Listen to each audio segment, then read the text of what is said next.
ऋषि तुल्य जीवन जीना सिखाते हैं। तो ऐसे दो संभावनाओं के बीच हम खड़े हुए हैं, तो हमें यह निश्चय करना है कि हमें किस दिशा में चलना है। तो यह मान के चलिए कि जब हमें पता नहीं कि हमारी मृत्यु कब आएगी, तो यह मान लीजिए कि केवल 24 घंटे का समय मिला है। इतना तो हम निश्चित अपने आप को मान ही लेते हैं कि आज का दिन तो हम जिएंगे नहीं, भले हमें पता नहीं कि अगले क्षण क्या होने वाला है। तो क्यों ना इस एक दिन को हम इस तरह से व्यतीत करें कि मानो यह केवल 1 घंटे का समय है।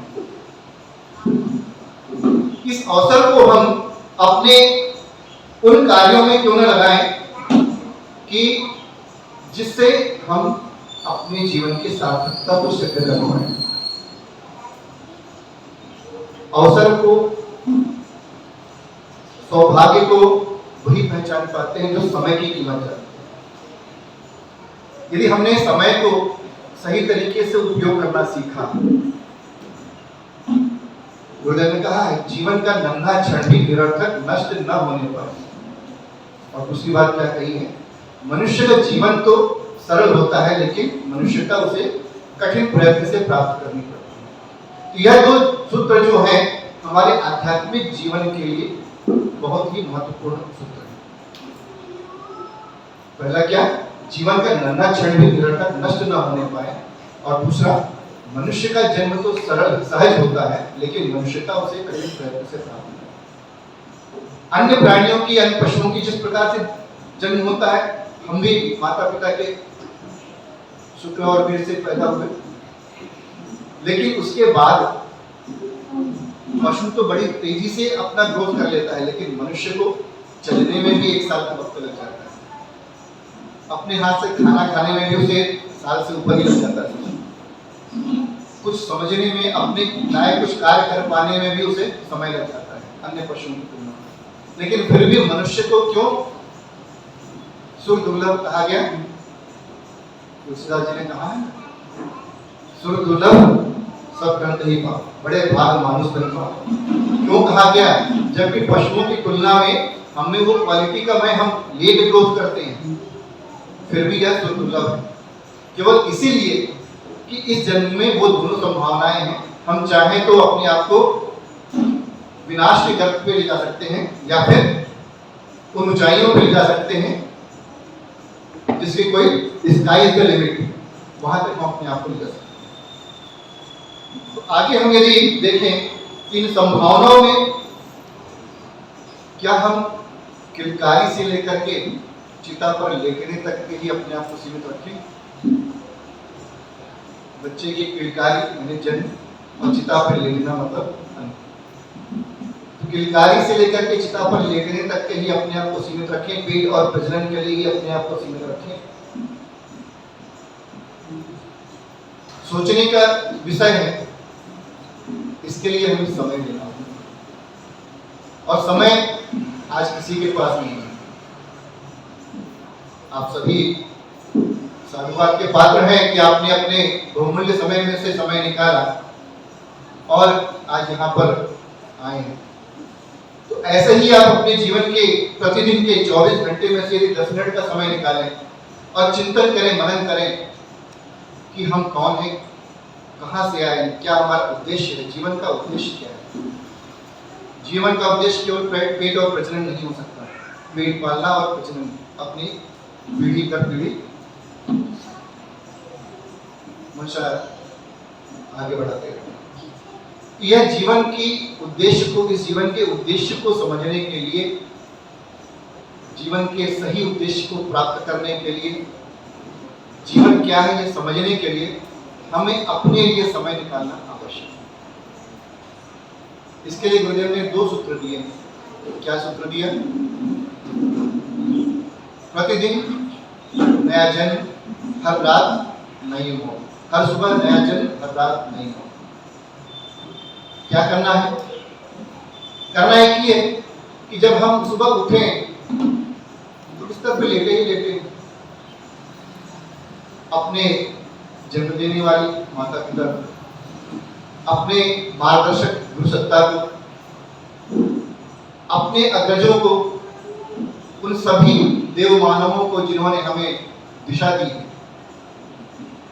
हमें रास्ता दिखाया, उनका नमन वंदन करें और दिन की शुरुआत करें कि आज का जो दिन आपने हमें दिया है हम इसे अच्छे कार्य में ही व्यतीत करेंगे।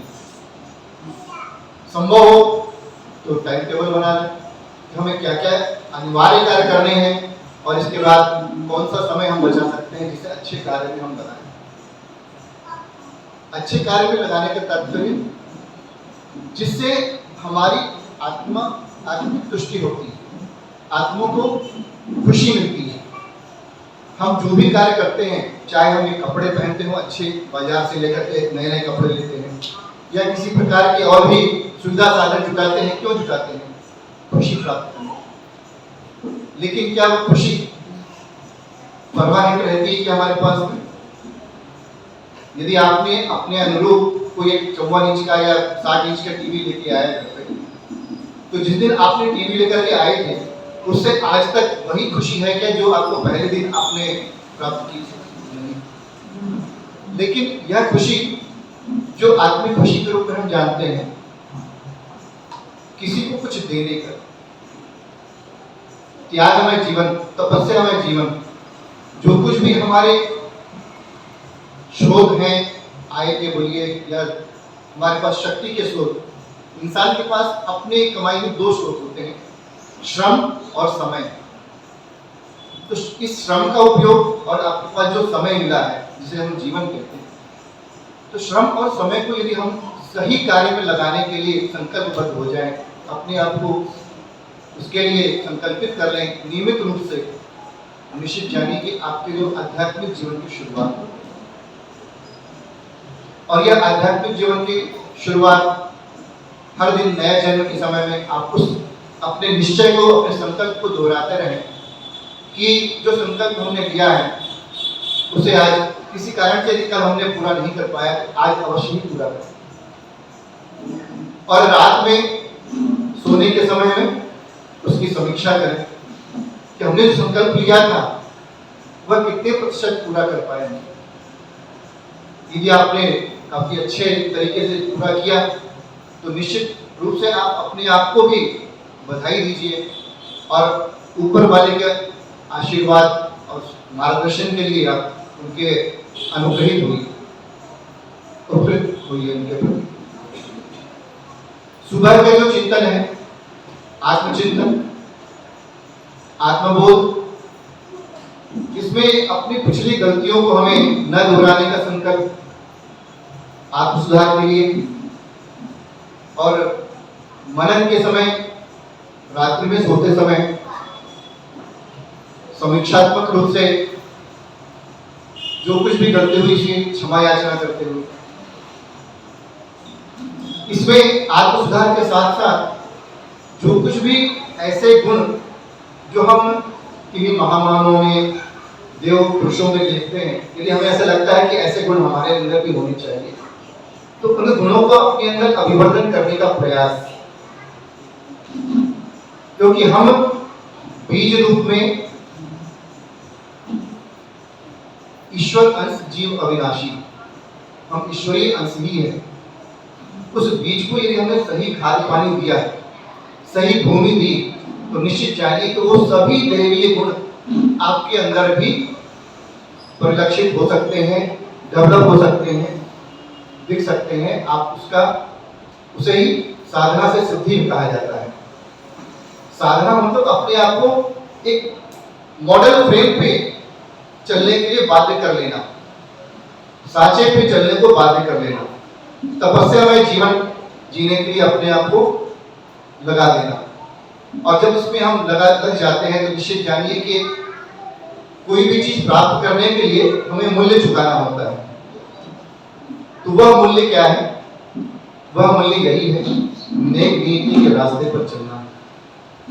हमारे भाव, हमारे विचार और हमारे कर्म, इन तीनों में हमारा नियंत्रण हो। और यह नियंत्रण कब हो सकता है? जब हमारा अपने मन पे हम नियंत्रण करना सीखें। यह आगे सबसे कठिन बात, मन ही तो है जो काबू में नहीं रहता, है ना? जबकि मन क्या है? हमारी इंद्रियों का एक हिस्सा है मन, बुद्धि, चित्त, अहंकार। मन जो है हमारी इंद्रियों का ही एक हिस्सा है, ज्ञान इंद्रिय का एक हिस्सा है। तो इस मन को नियंत्रण करने के लिए ही यह जो साधना है आत्मबोध और तत्वबोध की साधना, इससे ही क्रमशः मन पर नियंत्रण रखने की प्रक्रिया प्रारंभ होती है। एक दिन में नहीं होगा। एक एडवर्टाइज है, आप लोगों ने सुना भी होगा, बहुत ही अच्छा लगता है मुझे, लेकिन इसे इस रूप में भी लिया जाए तो एक दिन में नहीं होगा, लेकिन एक दिन जरूर होगा। देखा एडवर्टाइज आप लोगों ने किसी? तो हमारा मन का नियंत्रण भी एक दिन में नहीं होगा, लेकिन नियमित रूप से इसके पीछे लगे तो एक दिन जरूर होगा। तो जिस दिन हमने अपने मन को अपना मित्र बना लिया, जो आज तक हमारा शत्रु था, जो हमें अपने अनुसार से चलाता रहा, वह मन यदि हमारा मित्र बन गया, हमारा सखा बन गया, हमारा दास बन गया, तो निश्चित जानिए कि आपके भाव, आपके विचार और आपके कर्म जैसा आप चाहेंगे वैसा ही होगा। आपके मन के अनुरूप आपके भाव, आपके विचार और आपके कर्म नहीं होंगे। इस संबंध में एक छोटी सी घटना स्वामी रामतीर्थ की है, जिन्होंने स्वामी विवेकानंद से भी काफी शिक्षाएं ली थी। तो वो विदेश गए, तो वहां पर उनके राष्ट्रपति रूजवेल्ट से मुलाकात हुई। तो रामतीर्थ जी अपने नाम के आगे सम्राट लिखा करते थे, सम्राट रामतीर्थ। तो रूजवेल्ट ने उनसे पूछा कि आप तो कॉपी, आप चित्र देखिए ना, स्वामी रामतीर्थ का कॉपी पहने में रहते थे, तो बोले आप तो कपड़े भी ठीक से नहीं पहने, फिर आप सम्राट क्यों लिखते अपने नाम के आगे? तो उन्होंने कहा कि मैं सम्राट हूं, मैं अपने मन का स्वामी हूं, मेरा अपने ऊपर पूरा अधिकार है। तो उनको समझ में नहीं आया, बोले मैं समझ नहीं पाया क्या कहना चाहते हैं। बोले क्या आपका मन आपके बस में रहता है? क्या आप वही करते हैं जो आप चाहते हैं, कि आपका मन जो चाहता है वो आप करते हैं? बोले हाँ, मन पे तो नियंत्रण नहीं रहता, लेकिन मेरा मन पर नियंत्रण रहता है, इसलिए मैं अपने नाम के आगे सम्राट लिखता हूँ, क्योंकि मैं अपने मन का स्वामी हूँ। तो हम भी यदि अपने मन के स्वामी बनना चाहें तो अपनी दिनचर्या में से कुछ क्षण अपने लिए निकालें और सुबह की और शाम की जो आत्मबोध और तत्वबोध की साधना नियमित रूप से करें। आत्मचिंतन और आत्मनन, आत्मसुधार, आत्मविकास, आत्मनिर्माण, आत्मविश्लेषण इसमें बहुत महत्वपूर्ण चीज है। यदि हम अपनी आत्मसमीक्षा कर रहे हैं तो निष्पक्ष रूप से करें। कुछ गलतियां हुई तो उसके लिए अपने आप प्रायश्चित जरूर करें, और यदि कुछ अच्छा कार्य बना तो अपने आप को, अपने ही हाथ से अपने आप को शाबाशी जरूर दें, लेकिन अहंकार नहीं, उसे अपने गुरु के चरणों पर या अपने इष्ट के चरणों पर समर्पित करें। तो यह क्रमशः आपको आध्यात्मिक जीवन की ओर आपकी यात्रा प्रारंभ होनी चाहिए। इस संबंध में एक और घटना है, क्योंकि समय कम है, समय शायद हो चुका है। दो चीजें कह करके मैं अपनी वाणी को विराम दूंगा। आप में से मैथ्स के स्टूडेंट कितने लोग हैं? मैथमेटिक्स के स्टूडेंट कितने लोग रहे हैं अपने स्कूली जीवन में? स्कूली जीवन में मैथमेटिक्स जिन्होंने इंटीग्रेशन और डिफरेंशिएशन पढ़ा है ना? तो अब विज्ञान और अध्यात्म की बात यदि करें तो विज्ञान को कैसे अध्यात्म से हम जोड़ सकते हैं? वैसे तो आप देखिए डिफरेंशिएशन और इंटीग्रेशन को डेली लाइफ में कोई यूज है क्या? सुबह खाना बनाने में कोई इसका उपयोग होता है क्या? या कपड़े लेने जाते हैं, मार्केटिंग में जाते हैं, होता है क्या? नहीं होता। लेकिन आप अपनी स्पिरिचुअल लाइफ के लिए इसको उपयोग कर सकते हैं। कैसे? Differentiation of all your ill habits. आप अपने जितने भी इल हैबिट्स हैं, इल थॉट्स है, इल एक्ट है, डीड है आपके, उसको तोड़ते जाइए, जब तक कि वो अपने इकाई रूप में ना आ जाए। और जिस दिन वो अपने इकाई रूप में आता है उससे आप अलग हो जाएंगे। उसके अंदर वो ताकत नहीं रहेगी कि वो आपसे वापस आकर के जुड़ जाए। Differentiation of your all ill habits, ill thoughts, ill deeds. Parallelly, integration of all your good thoughts, good habits, good will. आप उसको इंटीग्रेट करते जाइए, भले छोटा सा क्यों ना हो। आप आज के 24 घंटे का कोई छोटा सा क्षण आपके मन में कोई अच्छा विचार आया, आप उसे अपनी डायरी पे नोट डाउन कर लीजिए। कुछ एक्शन की बात आई अच्छी, आप उसे कर डालिए। इसीलिए हमारे बड़े बुजुर्ग कहा करते थे ना कि किसी को दान देने की इच्छा हुई उस समय आप ये मत देखिए कि आपके हाथ में वो पैसा दाएं हाथ में है कि बाएं हाथ में है। लोग कहते हैं कि अरे बाएं हाथ से दान नहीं करना चाहिए, हो सकता है कि बाएं हाथ से दाएं हाथ में आगे आगे आपका मन बदल जाए। तो ये डिफरेंशिएशन और इंटीग्रेशन है। और दूसरी चीज, आपने इक्विलेटरल ट्रायंगल देखा होगा जिसमें तीनों भुजाएं समान होती हैं, ठीक है ना। अभी हमारे लाइफ से कैसे रिलेटेड है, हमारे व्यक्तित्व में तीन चीजें होती हैं, चाहे उसे आप भाव, विचार और कर्म कह दें, या IQ, EQ और PQ, SQ कह दें, ठीक है ना। ये तीन आपके जो साइड्स हैं, इन तीनों को डिनोट करते हैं। एक आपका फिजिकल क्वोशेंट, एक आपका इंटेलिजेंस क्वोशेंट और तीसरा स्पिरिचुअल क्वोशेंट। यदि आपको अपने पर्सनालिटी रिफाइन करनी है, आध्यात्मिक जीवन आपका बढ़ाना है, इस ट्रायंगल को कैसे आप बढ़ा सकते हैं? आप यदि इस ट्रायंगल को किसी एक साइड से बीच से काटेंगे किसी भी डायरेक्शन में, तो वो छोटा हो जाएगा कोई ना कोई एक डायरेक्शन। यदि आप फिजिकल को करेंगे तो दूसरा, बाकी दो कम हो जाएंगे, लोअर वाले को करेंगे तो अपर के दोनों कम हो जाएंगे। लेकिन इसका एक ही तरीका है कि आप तीनों को समान रूप से बढ़ाएं। आप अपने स्वास्थ्य का भी ध्यान रखें, अपनी इंटेलिजेंसी का भी ध्यान करें, उसको भी, ज्ञान को भी बढ़ाएं, और आपका स्पिरिचुअल क्वोशेंट को भी बढ़ाएं। मतलब अपने अंदर की जो भावनाएं हैं, संवेदनाएं हैं, करुणा है, ममता है, सहानुभूति है, इसको भी, इन तीनों चीजों को हम पैरेलली, इक्वली ध्यान दें इसके, तभी हमारा समग्र विकास हो सकता है। और यही जो है आध्यात्मिक जीवन की परिणति होती है, जब आप एक पूर्ण मानव के रूप में, एक इंसान के रूप में अपने आप को इस्टेब्लिश कर पाते हैं। और आपके चिन्हों पे चलने के लिए जब लोग लालायित होते हैं, आपसे मिलने को लोग लालायित होते हैं, आपके संपर्क में रहने के लिए लोग इच्छुक होते हैं, आपका साथ में एक क्षण भी रहा उनको जीवन भर याद रहता है। तो ऐसा जीवन हम अपने आप का बनाएं, कोशिश करें।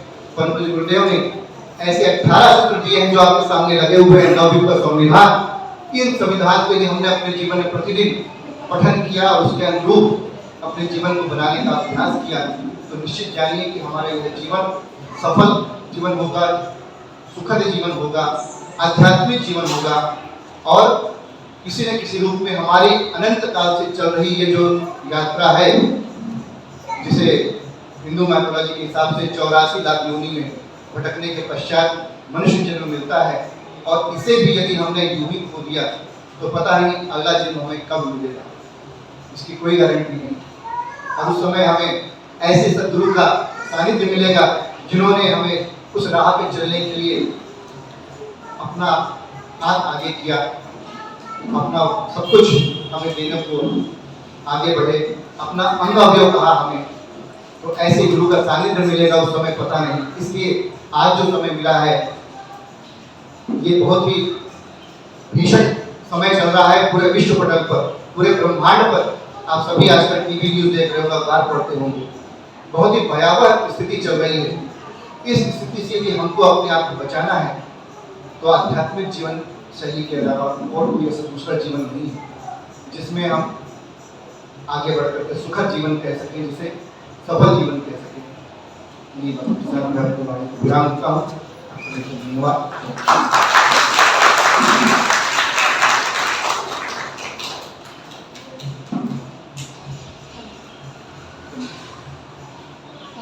बहुत बहुत धन्यवाद भैया, आपने तो हमें पूरा जीवन का सार जो है वो घोल के सबको पिला दिया है। परंतु जो मेरी माता जी गायत्री को चरणवंदन करते हुए आदरणीय व्यासपीठ और सामने बैठे हुए जो बड़े हैं उनको प्रणाम और जो छोटे हैं उनको बहुत बहुत स्नेह प्यार। मुझे बोलना तो नहीं आता है, बोलती तो हूँ, भूखी तो नहीं हूँ, लेकिन उतने अच्छे से नहीं बोल पाऊंगी, पहले से ही माफी मांग लेती हूँ, ठीक है ना।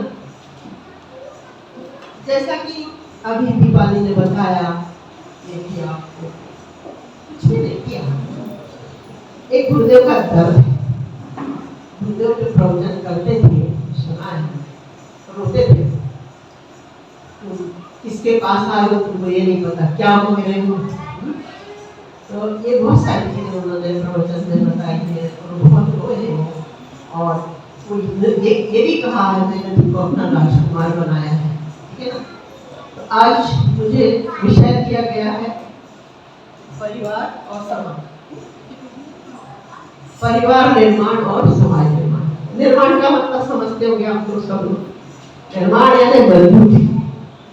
अगर बिल्डिंग बना रहे हैं, अगर नींव मजबूत है तो बिल्डिंग गिरेगी नहीं, और नींव कमजोर होगी तो बिल्डिंग गिर जाएगी। ऐसे ही मनुष्य का गृहस्थ जीवन, स्वयं का जीवन, व्यक्ति, परिवार, समाज कैसे होता है? अगर व्यक्ति मजबूत है, मजबूती का मतलब क्या है? दिखने में अच्छा है, छोटा ताजा है, ऊंचा पूरा, सोच कैसी है ना। व्यक्ति निर्माण, जब वो अपने आप का निर्माण करना बहुत आवश्यक है।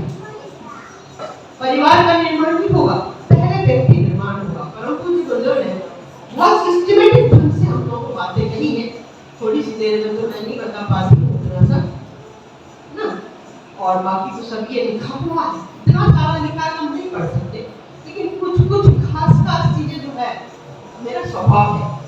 गुरुदेव की जो पॉइंट वाली बातें हैं जो मेरे माइंड को टच करती है, मेरे व्यवहार को टच करती है, मेरे स्वभाव को, मेरे अहंकार को, मेरे अंदर जो बुराइयां हैं उसको टच करती है, वो बातों पे ज्यादा फोकस करती है। अब आगे की शुरुआत करते हैं। व्यक्ति निर्माण की बात हुई, थोड़ा सा गुरु जी का संदेश बताती हूँ, गुरु जी की किताब से है। बेटे, गुरुदेव के शब्दों नहीं है, वो कभी हमको दूसरा नहीं समझा। बेटे, बेटियां, यहाँ तक बोला है कि मैंने जो पुण्य किया है उसमें आधा मैंने संसार के लिए लिखा और आधा मैंने अपने परिवार वालों के लिए, हमारे और आपके लिए रखा हुआ। अगर तुम्हारे ऊपर कुछ कष्ट आएगा तो मैं खड़ा रहूंगा वहां पे। शायद अभी हम गुरुदेव की शक्ति को पहचान नहीं पाए, केवल दीक्षा ली है, पीले कपड़े पहने, आहुतियां कर्मकांड किया है, उनके विचारों को हम शायद पढ़ते भी नहीं है और चिंतन भी नहीं करते हैं। जबकि आज का जो समय चल रहा है चिंतन करने का समय है, विचार करने। अभी भैया ने बताई, कितनी अच्छी बातें बताई। अपने मन को कंट्रोल करना, मन को खुश रखना। मन को खुश कैसे रखते हैं? मोबाइल देखेंगे, टीवी देखेंगे, कपड़े लाएंगे, मॉल में जाएंगे, इसको मन के हिसाब से हम सब करते रहते हैं।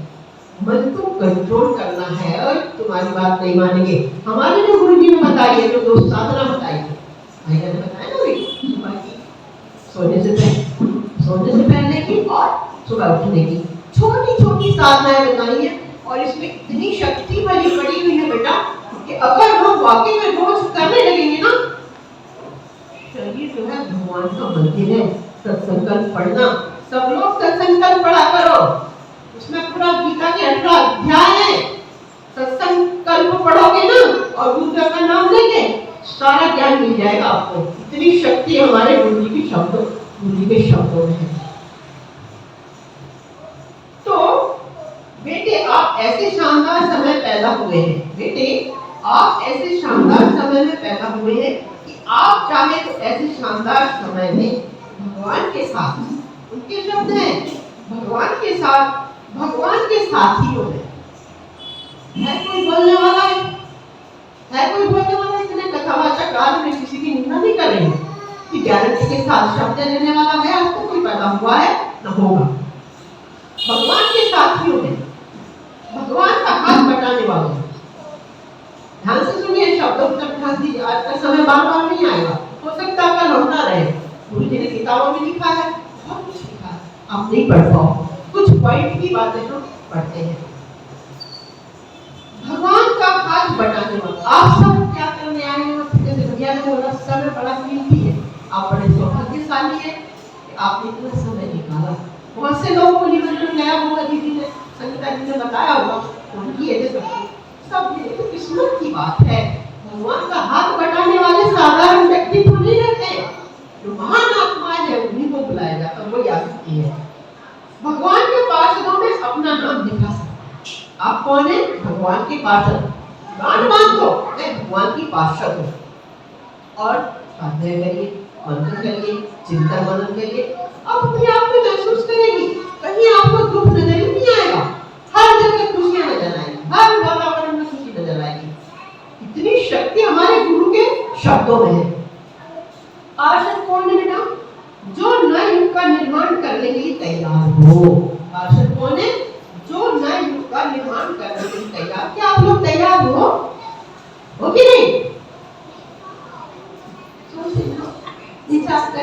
टाइमर से अरे 24 घंटे का समय सबको भगवान ने दिया है बेटा, तो कम से कम आधा घंटा अपने लिए निकाला करो। जो योजना प्रचोदयात् तो स्वाध्याय जरूर किया करो। स्वाध्याय का मतलब अपना अध्ययन करना। आज मैंने क्या सोचा है, क्या बोला है, क्या पढ़ा है। जब तक मैं स्वाध्याय नहीं करूंगी 24 घंटे में 20-25 मिनट का, तब तक शाम को मैं सोऊंगी। ये तो ले लो आप। क्या आप नए युग का निर्माण करने के लिए तैयार हो? वे ही जागृत आत्माएं, पुण्य आत्माएं पार्षद हैं, जो आज अपने संस्कार शालाएं चला रही है। पहले बहुत सारे कार्यक्रम चल रहे हैं, वो पुण्य आत्मा ही पार्षद है। भगवान की पुकार, युगी की पुकार सबसे पहले उन लोगों पर आई है। अब ये सब की तरफ ध्यान देना, मैं अपना लिखा हुआ नहीं बोल रही हूँ, मुद्दों की बात बोल रही हूँ। सबसे पहले उन लोगों पर आई है जिनकी जीवात्मा जागृत है। जागृत है, सोचेंगे करेंगे, संगीत जी ने बुलाया है, लेकिन बारिश आ रही है। अरे जब बीमार हो गए, बारिश आएगी तो खवाते एम्बुलेंस टम करते जाएगी। जब नहीं समय, जब कैसे समय मिल जाता। आज कई भाई बहन ऐसे पड़े हुए हैं अपनी बीमारियों को लेके। समय का रोना रोएंगे, पानी का रोना रोएंगे, ठंडी का रोना, गर्मी का रोना। और आएंगे 4 बजे से 4:30 बजे आएंगे, 8 बजे तो घड़ी देखने लगते हैं और जल्दी से शांति पाठ कर घर जाएंगे। अरे ये गुरुद्वारा है, ये किसी का घर नहीं है। यहाँ आप जितनी देर बैठोगे ना, जिस भाव से बैठोगे आपको मिलेगा। गायत्री कल्प वृक्ष है। आप गलत भाव से बैठोगे आपको नेगेटिव एनर्जी आएगी। आप पॉजिटिव भाव से बैठोगे आपको बिल्कुल साक्षात की एनर्जी मिल जाएगी। इतनी शक्ति इस जगह में भूमि है। यहाँ अश्वमेध यज्ञ का कार्यक्रम हुआ है, अभी नहीं समझ पाए लोग, आने वाले समय में इसका महत्व समझ में आएगा। जो आदमी सो रहे हैं उनसे क्या कहना? गुरुजी बोलते हैं तो सोए हुए परिवार की भिक्षा लेनी। मैं तो इतने साल से जुड़ी हुई हूँ, गायत्री जुड़ी हुई हूँ, कुछ जुड़ी हुई नहीं हूँ। एक 40 साल किसी को देखी नहीं हूँ। एक अखंड ज्योति मेंबर आप बनाती नहीं हूँ। अखंड ज्योति तो आपके घर में आती नहीं है, प्रज्ञा अभियान आपके घर में नहीं आती, फिर आप कैसे जुड़े हुए हैं? जब हम दीक्षा लेते हैं तो गुरुदेव का संकल्प होता है ना, अपना पुण्य तप और प्राण की शक्ति गुरुजी हमें देते हैं। फिर शिष्य बोलता है मैं भी अपना जो स्वाध्याय है आने समय ना करूंगा। हम सब भूल जाते हैं और उनसे आशा लगाते हैं गुरुजी ये दे दो वो दे दो, नहीं मिलेगा। तो साफ मुझे नहीं मिलने वाला है जब तक तुम मेरी बातों को चिंता। तो बोलते मत करो, लेकिन संकल्प ले लो, मुझे काम करना है, मुझे पाठ प्रज्ञावान लगानी है, मुझे 5 अखंड ज्योति लगानी है, आज मुझे कुछ एकाध ऐसे घर में जाके थोड़ा गायत्री के बारे में बताना है। संकल्प कर लीजिए, बराबर पूरा करवाते हैं। जो मरे हुए हैं उनसे क्या कहना? आज जो समय है, आज का युग है, वह आपत्तिकाल का समय है ना। आपत्तिकाल चल रहा ना, आप देख रहे हैं, बताने की आवश्यकता नहीं ज्यादा, क्योंकि आपने देखा होगा अभी अहमदाबाद में कितने लोग चले गए, 50 में चले गए। उन्होंने लिखा है हमारे सबका भी कोई हाल होने वाला। ये मत समझना हम गायत्री परिवार से जुड़े हुए हैं, दीक्षा लिए गुरु से जुड़े, कुछ नहीं होगा। बेटा अगर तुमने समय को नहीं पहचाना, बहुत तो नहीं है, हम तो उठे हुए हैं, हम तो आ जाए अभी आ जाए, कोई बात नहीं है। युवा है, युवाओं के लिए मार्गदर्शन ये बेटा जाग जाओ, अभी समय है, व्यक्ति निर्माण करो, अपने आप अपनी अच्छी माँ बनाओ, आदर्श माँ बनाओ, आदर्श पिता बनो। आदर्श परिवार कैसे बनेगा? माँ इंडिपेंडेंट तरीके से रहेगी, टाइम का ध्यान नहीं रखेगी, उठना सोना खाना, क्या पहनना, क्या ओढ़ना। बच्चों को क्या संस्कार हो गया? गुरुदेव बोलते हैं घर जो है पहली पाठशाला होती बच्चों की। माता पिता को दोनों को पहले अपने साधना में, अपने स्वाध्याय में स्वाध्याय करना पड़ेगा, चिंतन मनन करना पड़ेगा और अपने आचार विचार व्यवहार को वैसा करना पड़ेगा। तब जाके कहीं आप परिवार निर्माण कर पाओगे। सबसे पहले तो व्यक्ति निर्माण जरूरी है। परिवार तो जब व्यक्ति निर्माण होगा तो हो ही जाएगा। जब माता पिता अच्छे संस्कारवान मिलते हैं घर में तो बच्चे देख देख के उनको सिखाने की जरूरत नहीं है। अभी के बच्चे तो इतने इंटेलिजेंट हैं कि आपको क्या बताएं। छोटे छोटे बच्चे ऐसे क्वेश्चन करते तो चुप रह बच्चों को डांटते हैं। अच्छा लगता है, समझते छोटा सा है, हम लोग चाहते हैं कार्यक्रम करना। छोटे बच्चे बहुत, जब गर्भ में बच्चा सीख लेता है, छोटे बेटा जब गर्भ में बच्चा सीख लेता है, बाहर निकलने के बाद देखता है माँ क्या कर रही है, पापा क्या कर रहे हैं, माँ क्या बोल रही है, पापा क्या बोल रहे हैं, झूठ बोल रहे हैं। झूठ बोलना भी घर से माता पिता से सीखते बच्चे। ये तो परिवार में बहुत सारी चीजें, आप परिवार के बच्चियां बैठी हुई है, वो आप पढ़िए, सीरियसली लीजिए, इसको नॉर्मल इसमें मत लीजिए। बच्चे आने वाले कल का भविष्य है। अगर हमने उनको संस्कार नहीं दिया तो हमारी गृहस्थी की गाड़ी गड़बड़ हो जाएगी। व्यक्ति निर्माण, परिवार निर्माण नहीं हो गया। अब समाज है, अब समाज के लिए क्या देने के लिए समाज निर्माण भी जरूरी है। समाज निर्माण के लिए समय दान करिए, अनुष्ठान करिए। और समय नहीं है आपके पास, कोई बात नहीं, साधना तो कर सकती हैं आपके भीतर करती रहती है माला वगैरह। लेकिन अक्सर करके भाई लोग जो बच्चे लोग वो बोलते नहीं हमारी टाइम नहीं है। बेटा सबको 24 घंटे का समय दिया है, 20 मिनट बैठ के 15 मिनट बैठ के दिवस और नाम प्रचार कर लिया करो। गुरु जी क्या बोलते हैं, तन मन धन, 3 चीज हर एक के पास है। तन दे सकता है तो समय दान करो, ठीक है। धन दे सकता है तो अंश दान करो, और जो समय नहीं दे सकता वो मन करो। मन का मतलब क्या है, अपने घर में बैठ के गायत्री मंत्र का जप करो। उसमें तो नहा प्रचोदयात्, नहा का मतलब है अकेले मुझे नहीं सारे संसार को सद्बुद्धि मिले। और आज गायत्री मंत्र का ही प्रभाव है। आप देख रहे हैं विदेशों में भी आज गायत्री मंत्र बजने लगा है, क्योंकि उन लोगों ने समझ लिया है इस मंत्र का प्रभाव क्या पड़ता है। और हम परिवार के रहने के बाद अगर नहीं समझे तो क्या होगा। तो ये सब चीज समय ना अंशदान नहीं हो गया। और क्या नहीं क्या बोले मैंने, हाँ तन मन और धन 2 चीजें। अंशदान भी जरूरी है काम करने के लिए। अब समय तो हो चुका है, थोड़ी सी इसने अभी आया है घटना अभियान, स्वाध्याय एवं सत्संग। स्वाध्याय एवं सत्संग, अपने गुण दोषों की समीक्षा करो। भैया ने बताया अपने गुण दोषों की समीक्षा करो, दोष घटाते चलो, अपनी आंतरिक सामर्थ्य को पहचानो, उसे जगा और सतत बढ़ाते रहो। यही स्वाध्याय है। सद्गुरुओं और महापुरुषों के जीवन का अनुभव, ज्ञान तथा उनके आशीर्वाद के दिव्य प्रकाश में यह कार्य सरल हो जाता है।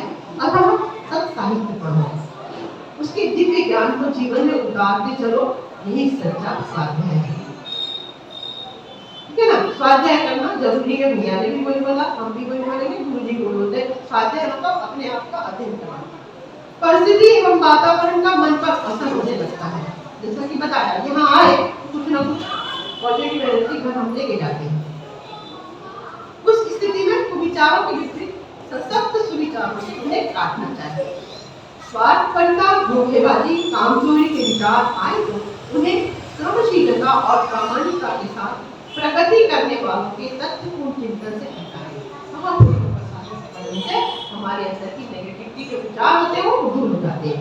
किसी पर क्रोध आए या दोष उभरे तो उसकी मजबूरी समझकर उसके प्रति करुणा आत्मिकता के भाव से उसे धैर्य जा सकता है। यह विद्या सत्साहित्य के स्वाध्याय पुरुषों की संगति एवं ईमानदारी से किए गए आत्मचिंतन में ही पाई जाती है। तो ये छोटी छोटी बातें हो गई हैं। अब एक 2 लाइन है। सत्ग्रंथ है, जीते जागते देवता है। अच्छी किताबें हैं, जीते जागते हमको भगवान को बुलाने की जरूरत नहीं है। उनकी किताबें पढ़ने से वो जीते जागते देवता है, जिनका स्वाध्याय करना उनकी उपासना करने के समान है। भोजन से पूर्व साधना और शयन से पूर्व स्वाध्याय करना सुनिश्चित रूप से चलना चाहिए। आगे ना बात समझ में। तो ये 2-3 चीजें आपको करना है। और आप लोग युवा हैं, सब युवा लोग बैठे हुए, आज के दिन आप लोग संकल्प लेके जाओगे। अपनी अपनी मन में कुछ उछड़ा होगा, विचार उभरे होंगे हर एक के अंदर में। परिवार से जुड़े हैं या नए लोग आए हैं, अभी सुन रहे हैं, तो जैसे आपके मोहल्ले में ये चलाइए, संस्कार शालाएं चलाइए, कुछ और भी गतिविधियां चला सकते हैं, संस्कारों का कार्यक्रम चला सकते हैं। तो श्रमदान करना होगा आवश्यक है। उससे क्या होगा, आप करोगे, आपके बच्चों को उसका फायदा होगा। चलिए, बहुत समय देखिए, बहुत बहुत धन्यवाद।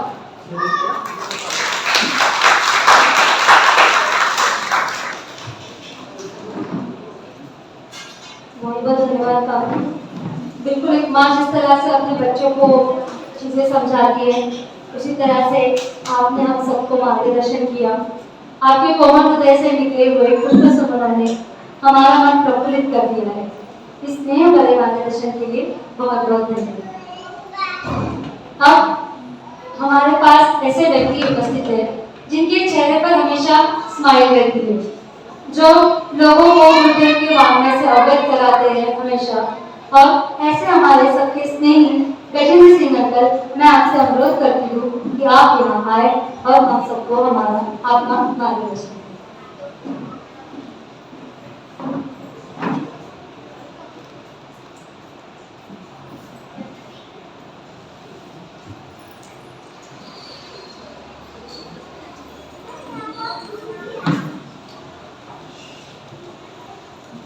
सबको प्रणाम। एक गायत्री मंत्र बोले ना हमारे साथ, कमर सीधी कर लें, सूर्य का ध्यान करते हुए गायत्री मंत्र।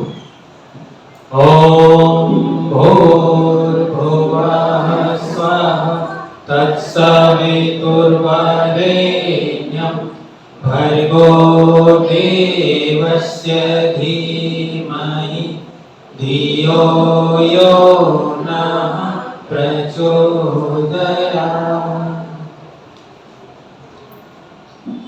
आज का विषय हमको दिया गया है स्वास्थ्य के ऊपर बोलना है। तो आप सब स्वस्थ हैं? पहले आपको ही पूछूंगा, स्वस्थ हैं आप सब? मन से भी स्वस्थ हैं? क्योंकि मन से भी स्वस्थ रहना पड़ता है। शारीरिक तो ठीक है, लेकिन मन से भी स्वस्थ रहना पड़ता है। और स्वस्थ रहने के लिए आत्मा, आपकी जो आत्मा है उसको भी शांत रखना पड़ता है, और इंद्रियों को भी शांत रखना पड़ता है, तब आप पूर्ण रूप से स्वस्थ होंगे, है ना? और मन कब शांत होगा? जब आप प्रसन्न रहेंगे तब। तो मन को शांत करने के लिए बहुत सारी चीजें हैं।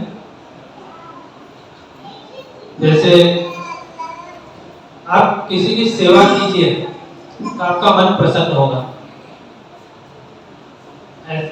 आप किसकी सेवा करेंगे? जो आप किसी को पहचानते नहीं है उनकी सेवा करेंगे तो और ज्यादा प्रसन्नता होती है। आप अपने घर में किसी की सेवा करेंगे तो ठीक है, वो तो रोजमर्रा की बात है। लेकिन अनजान व्यक्ति है, किसी आपने उनकी सेवा की तो आपको बहुत ज्यादा प्रसन्नता होगी। जैसे रोड पर जाते हुए किसी का एक्सीडेंट हो जाता है, कोई गिर जाता है, अगर उसको आपने मदद की तो आपको इतनी प्रसन्नता होगी कि आप बता नहीं सकता मैं। आपको कभी ऐसा अनुभव हो तो आप देखिएगा।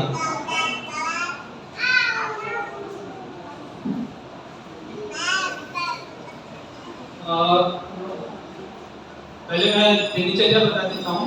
आजकल की जो दिनचर्या है ना, सब गड़बड़ा गई है। स्वस्थ रहने के लिए दिनचर्या पूरी गड़बड़ा गई है। तो कितने बजे उठना पड़ेगा सुबह? दिनचर्या हम सुबह उठने से शुरुआत करते हैं। कितने बजे उठना होगा? 4 बजे। हमारे गुरुदेव ने बताया, उन्होंने टाइम दिया है, सुबह 4 बजे ब्रह्म मुहूर्त में उठना पड़ता है। 4 बजे ही क्यों बताया? क्योंकि वातावरण एकदम शांत रहता है, कोलाहल नहीं रहता, बिल्कुल सब शांत रहता है। तो उसमें अपने को पॉजिटिव एनर्जी बहुत मिलती है। इसीलिए ब्रह्म मुहूर्त में उठना चाहिए। और उठने के बाद क्या करेंगे? उठने के बाद भगवान को धन्यवाद देंगे कि आपने मुझे नया जन्म दिया आज। नहीं तो बिस्तर पर पड़े रहने के बाद सब सो जाते हैं, तब कुछ पता नहीं चलता हम कहाँ है कहाँ नहीं है ना। और जब आपकी आँख खुलती है तब आपको पता चलता है, अरे मैं यहाँ पर हूँ। अब भगवान को धन्यवाद देना चाहिए कि आपने हमको नया जन्म दिया, जो जैसा कि अभी आशीष भैया ने बताया था, है ना, उसी पर मैं आ रहा हूँ कि आपने हमको नया जन्म दिया, आपका बहुत बहुत धन्यवाद। और उसी टाइम आप ये सोचेंगे कि आपको क्या क्या करना है दिन भर, वो भी थोड़ा चिंतन मन कर लें। उसके बाद बिस्तर से धीरे से उठें और धरती माता को, सबसे पहले धरती माता को प्रणाम करें। और उसके बाद उषा पान करना है।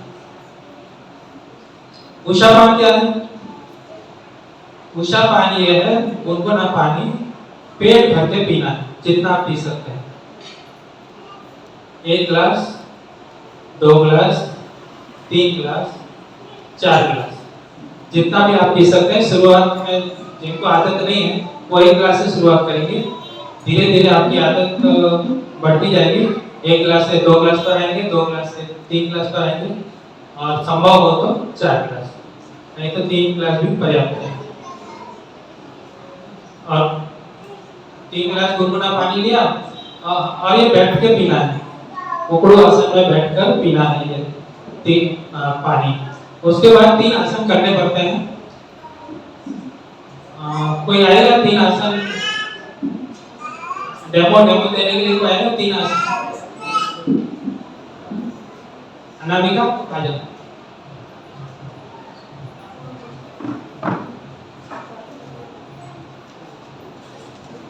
सबसे पहले ताड़ासन करना पड़ता है। हाथों पर, हाथ को लॉक करेंगे, ऊपर तानेंगे, पंजे को भी उठाएंगे और फिर नीचे आएंगे। फिर से एकदम स्ट्रेट तन के खड़ा होना है, फिर से नीचे आएंगे। ये क्रिया आपको 5 बार करनी है।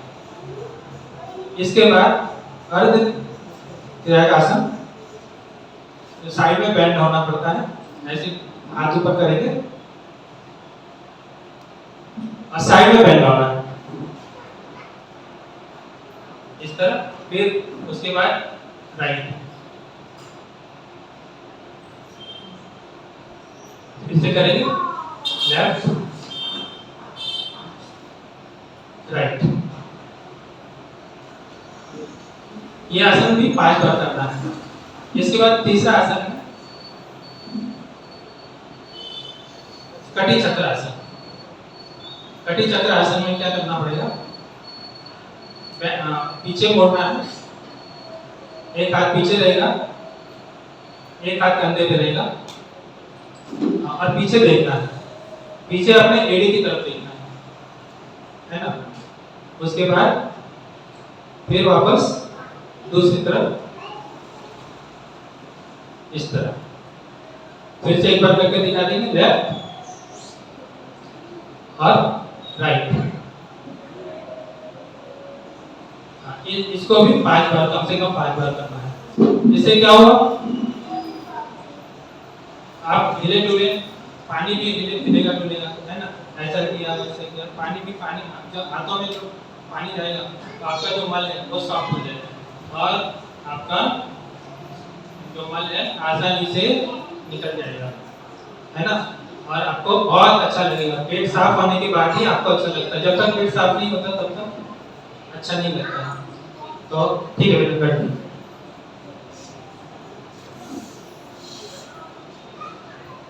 तो मन प्रसन्न कब रहेगा? तब आपका शरीर ठीक रहेगा, तभी मन प्रसन्न रहता है ना। अगर कहीं भी पेन हो रहा है, ये हो रहा है, तो मन प्रसन्न रहेगा क्या? नहीं। तो सबसे पहले आपको स्वास्थ्य की तरफ ध्यान देना चाहिए, और उसके बाद नित्य कर्म में लग जाएंगे, है ना। नित्य कर्म अपना नहाना धोना जो भी है वो कर लिया। उसके बाद आपको ध्यान साधना में लग जाएंगे। ध्यान साधना होने के बाद में आप सूर्य अर्घ्यदान जरूर करें, वो बहुत जरूरी है। सूर्य अर्घ्यदान किया। हाँ, ये ध्यान साधना के बारे में मैं इसके बारे में थोड़ी देर बाद चर्चा करूँगा। क्योंकि गुरुदेव ने प्रश्न किया था कि जिनको समय मिलता है उनका तो ठीक है ध्यान साधना कर लेंगे, लेकिन हमको तो ब्रह्म मुहूर्त में उठने को ही नहीं मिलता, तो हमारा क्या? हम तो समय पे सो भी नहीं सकते, तो हमारा क्या? हम कब ध्यान साधना करेंगे, है ना? जो खास करके जो व्यापारी गण है वो तो उनको तो मेरे ख्याल से 11-12 बज जाता है सोने के लिए, और सुबह भी 7-8 बजे उठते हैं, उनकी दिनचर्या वैसी है। तो बोले हम कब करें ध्यान साधना? तो उसका उत्तर उन्होंने दिया है, मैं बाद में बताऊंगा। उसके बाद व्यायाम करेंगे, ध्यान साधना करने के बाद सूर्य ध्यान देने के बाद व्यायाम करेंगे। व्यायाम बहुत जरूरी है। आजकल सब लोगों ने व्यायाम करना छोड़ दिया है। पहले बहुत चलता था, लेकिन जब से रामदेव बाबा आए हैं तब से थोड़ी जागृति आई है योग व्यायाम के बारे में, नहीं तो बीच में तो बिल्कुल शून्य हो गया था, है ना? तो रामदेव बाबा अपने डीएसपी में भी योग का कोर्स चालू हो गया है, तब से बहुत सारी जागृति आती है। उसके बाद व्यायाम हो गया, उसके बाद में फिर करेंगे नाश्ता। नाश्ते में क्या लेना है? ब्रेड पकौड़ा नहीं लेना है ना, चाय बिस्किट नहीं लेना है, तो क्या लेना है? अंकुरित अनाज लेना है। ये बहुत फायदेमंद है आपके लिए। अंकुरित में क्या लें? मूंग है, हाँ, और अपना दाल मोठ है, फली दाना भी ले सकते हैं उसमें। उसको एक दिन या 2 दिन पहले अगर भिगाया ना तो अच्छे से अंकुर आते हैं। एक दिन में नहीं आ पाता, तो 2 दिन पहले भिगा लें, और उसका नियमित, जैसे परसों भिगाया तो आज खा लिया, कल भिगाया तो परसों खा लिया, ऐसे करके नियमित उसको रात को भिगाना है और दूसरे दिन तीसरे दिन खाना है। तो ये आपको है ना, जो आप काजू किशमिश खाते हैं ना, उससे भी ज़्यादा पौष्टिक है। उसमें भी इतना दम नहीं है काजू किशमिश में भी जितना ये पौष्टिक है। तो ध्यान रखेंगे अपना नाश्ता अंकुरित से ही आपका नाश्ता पूरा हो जाएगा। ऊपर में उसके बाद दोपहर का खाना सात्विक खाना, दोपहर में सात्विक खाना। सात्विक खाने में क्या है? दाल चावल सब्जी रोटी, एकदम सादा, बिल्कुल तेल नहीं, मिर्च नहीं। लाल मिर्च तो बहुत ही खराब है, अगर मिर्च डालना है तो हरी मिर्च डालना है, लाल मिर्च बहुत खतरनाक है। मसाले बहुत कम, मसाले नहीं के बराबर। एकदम सादा सिंपल खाना खाएंगे ना तो आपका स्वास्थ्य एकदम ठीक रहेगा। और खाने में ना आपको छाछ जरूर लें, छाछ बहुत फायदा करता है। दही से भी ज़्यादा छाछ फायदा करता है, इसलिए छाछ को प्राथमिकता दें, दही को सेकेंडरी रखें। उसके बाद फिर आता है रात का खाना। रात का खाना बहुत हल्का लेना चाहिए, यानी हो सके तो सिर्फ खिचड़ी पर ही काम चलाएं तो बहुत अच्छा है, खिचड़ी या दाल चावल। और गुरुदेव ने तो बोला है एक ही अन्न खाओ, एक लगावन एक खावन, है ना, एक ही चीज खाओ, एक ही चीज से लगा के खाओ, या तो सब्जी से खाओ या दाल से खाओ, ये गुरुदेव का कहना है। तो उससे आपका स्वास्थ्य बहुत अच्छा रहेगा। तो ध्यान रखें। उसके बाद रात का सोने का समय, रात का सोने का समय कितना होना चाहिए? कम से कम बहुत हो गया तो ज़्यादा से ज़्यादा 10 बजे। 10 बजे तो सो ही जाना चाहिए, क्योंकि अपने 4 बजे उठना है सवेरे, तो 6 घंटे नींद तो होना ही चाहिए, कम से कम 6 घंटे नींद। सो रहे हैं 12 बजे तो कैसे उठेंगे सवेरे, है ना? तो उस पर ध्यान देंगे। 6 घंटे नींद पर्याप्त है, और ऐसा नहीं कि 10 बजे सो गए उठ रहे हैं 6 बजे, वो भी गलत है। 6 घंटे में पूरी नींद हो जाती है। आप करके देखिए, जो कर रहे हैं उनको अनुभव है, जो कर रहे होंगे उनको पूरा अनुभव है। 6 घंटे में पूरी नींद हो जाती है और एकदम स्वस्थ लगता है, और बहुत लाइट लगता है, भारीपन नहीं लगता है। ज़्यादा सो गए तो भारीपन लगता है, शरीर भारी भारी हो जाता है ज़्यादा सो गए, और कम सो गए तो भी शरीर ठीक नहीं रहता। जैसे 4 घंटे सो लिए, आप देखिए आप 4 घंटे सो के सवेरे उठ जाइए तो शरीर आपका साथ नहीं देगा काम करने में, मन नहीं लगेगा काम करने में। तो मैं इसी बात पर आता हूँ अभी। जैसे अपने भारतीय धर्म में संध्या वंदन बताई थी, भारतीय धर्म में संध्या वंदन बताया, 2 बार संध्या वंदन करना पड़ता है, सुबह और शाम। सुबह कब? ब्रह्म मुहूर्त में, और शाम को कब? जब दोनों समय मिलते हैं, रात और शाम, अंधेरा होने से पहले दोनों समय जब मिलते हैं तब ये संध्या काल कहलाता है। तो फिर तो वही प्रश्न मैं अभी दोबारा करता हूँ, जैसे गुरुदेव ने बोला संध्या काल तो हम कर ही नहीं सकते, क्योंकि हम तो तब ऑफिस में रहते हैं और व्यापार हमारा छूट जाएगा, हम तो कर ही नहीं सकते। तो फिर उन्होंने उपाय बताया। और हाँ, और भी एक शिकायत करी कि हमारे पास तो इतनी जगह भी नहीं है घर में, क्या हम अलग से ध्यान साधना करें, है ना, छोटा सा घर है तो कहाँ हम ध्यान साधना करेंगे।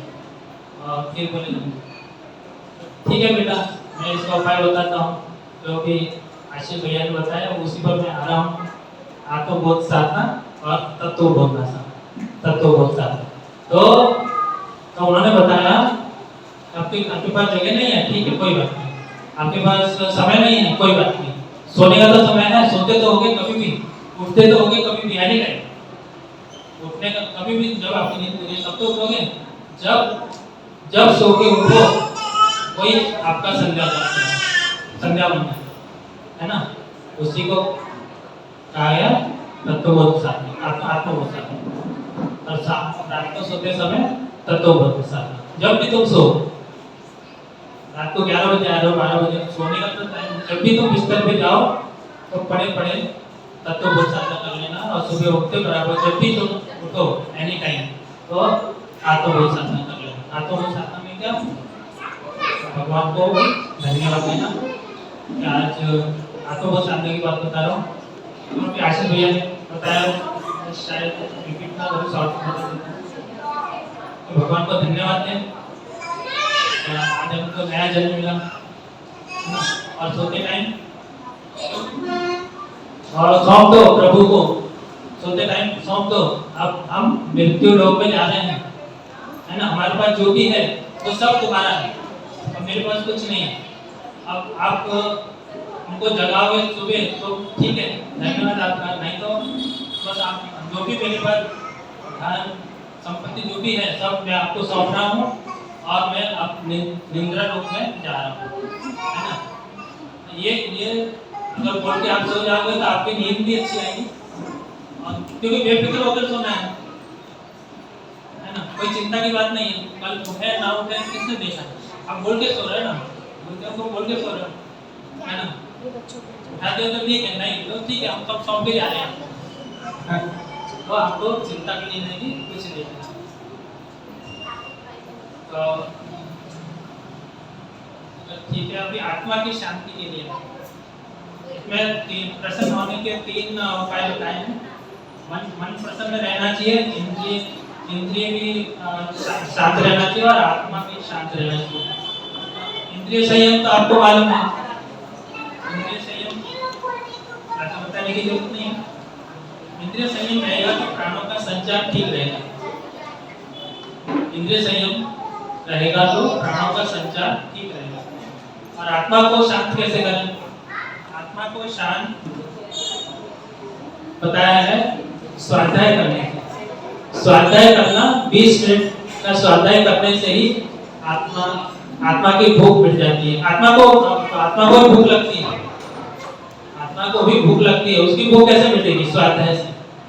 आपको 20 मिनट स्वाध्याय करना ही होगा, तब आत्मा आपकी शांत हो जाएगी। आजकल की आदतें बहुत अव्यवस्थित हो गई हैं, अब मशीन पर सब डिपेंड हो गया है।